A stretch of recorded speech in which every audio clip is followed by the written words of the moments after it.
Save your time, save your money. Welcome to Rotten Real Roll. I'm Sinmin. Today, let's talk about David Fincher's new Netflix film, The Killer. Before we start, please like, share, and follow our channel if you enjoy this content. Don't forget to hit the notification bell for updates. Thank you. He is the male lead in this film, said to be a world-class assassin. Though, for most of the film, I failed to see that. For the next 2 hours, the film doesn't bother telling us his name during his botched assassination mission in Paris. As he navigates using 7 or 8 passports and credit cards, all under fake names, let's just call him The Killer. After a failed mission in Paris, The Killer, by stroke of bad luck, returns to his hometown in the Dominican Republic. Soon, he discovers that due to the mission's failure, his boss sent someone to eliminate him. In the process, his girlfriend gets injured. To avenge his wounded girlfriend, the killer embarks on a revenge journey, taking down his enemies one by one. That sums up the main plot of the film.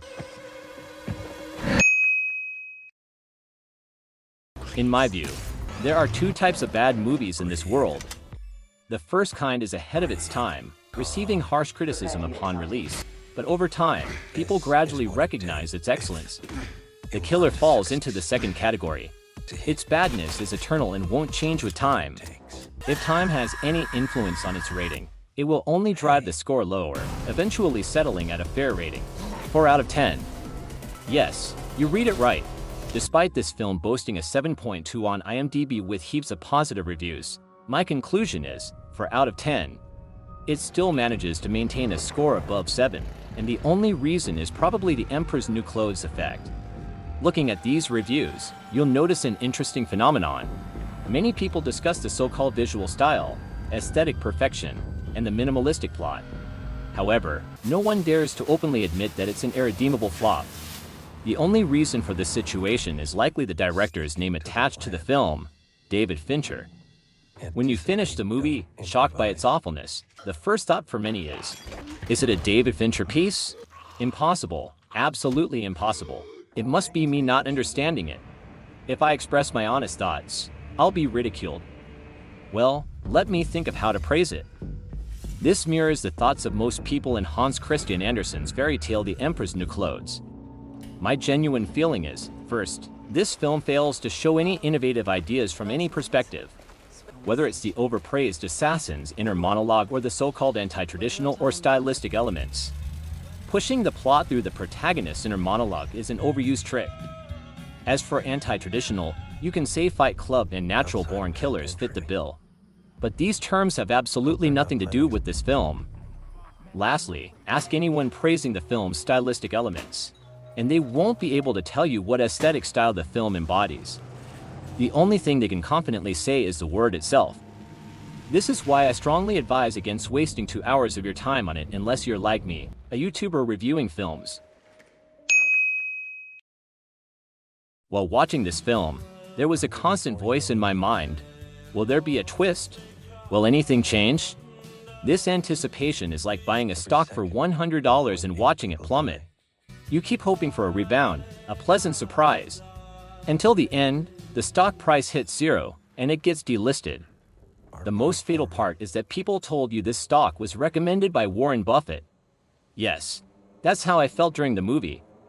The film has an excessively long and boring opening. In the first 21 minutes, the male lead incessantly rambles about seemingly reasonable nonsense and his so-called life philosophy. Yes, you heard it right, a whole 21 minutes with no events, no plot progression, and no unique character traits. We know there are many masterpieces in film history known for their lengthy openings, such as Once Upon a Time in the West, Swordfish, and Inglourious Basterds. However, those openings became classics in the eyes of fans because, though long, they achieved their dramatic purpose through clever design. For example, in Swordfish, when John Travolta finishes his extended dialogue, and the camera focuses on the police surrounding outside the door, there's a moment of realization. Simultaneously, this character leaves a lasting impression. In Inglourious Basterds, although the opening is long, it's tense. When you hear the Nazi officer explaining his rat-squirrel distinction theory, you know there's a Jewish family hiding beneath the floor. I guess that should do it. However, the killer clearly doesn't belong to any of these categories. It simply wastes 21 minutes. Moreover, in these 21 minutes, you not only feel no ingenious design but also feel embarrassed. The director fervently portrays the male lead as an outstanding, detail-oriented top-tier assassin. Still, when the crosshair of the sniper rifle lingers on the face of the assassination target for a good 4 or 5 seconds, and he misses the opportunity because he's waiting for his heart rate to drop below 65, you can't help but silently curse. What a fool! The next hour and a half is a pile-up of trivia and details. The director divides the whole film into 5 or 6 chapters, meticulously documenting how the male lead travels by plane using fake passports, how he checks into a hotel, prevents being tracked in the hotel, rents a car into a warehouse, buys a trash can from a store, purchases guns from the black market, traces the client and middleman who harmed his girlfriend, repeatedly tells himself not to soften to anyone 10 times, and efficiently kills each person he interrogates. Throughout the entire process, there's no dramatic conflict or ups and downs, no clever tactics, no surprises, and the male lead experiences no inner struggles or growth. It's like a month-long voyeuristic recording with no substance. Most movies usually attempt to convey something through the lens, either triggering audience reflection, promoting certain values, or simply providing sensory stimulation. However, with The Killer, forgive my shallowness, I genuinely don't know what the director intended to express, because it doesn't align with any of the mentioned points. There's nothing commendable, including the actors' performances. Considering the director is David Fincher, this is even more perplexing. A man who directed Fight Club, Seven, the House of Cards series, and Gone Girl.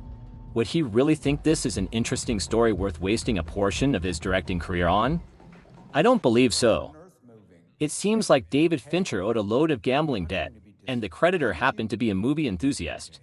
So, they handed him a script, saying, "Hey, buddy, I've always dreamed of being an assassin. This is the script I had ChatGPT write according to my ideas.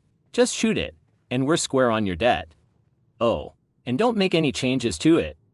Besides this scenario, I can't think of any reasonable explanation.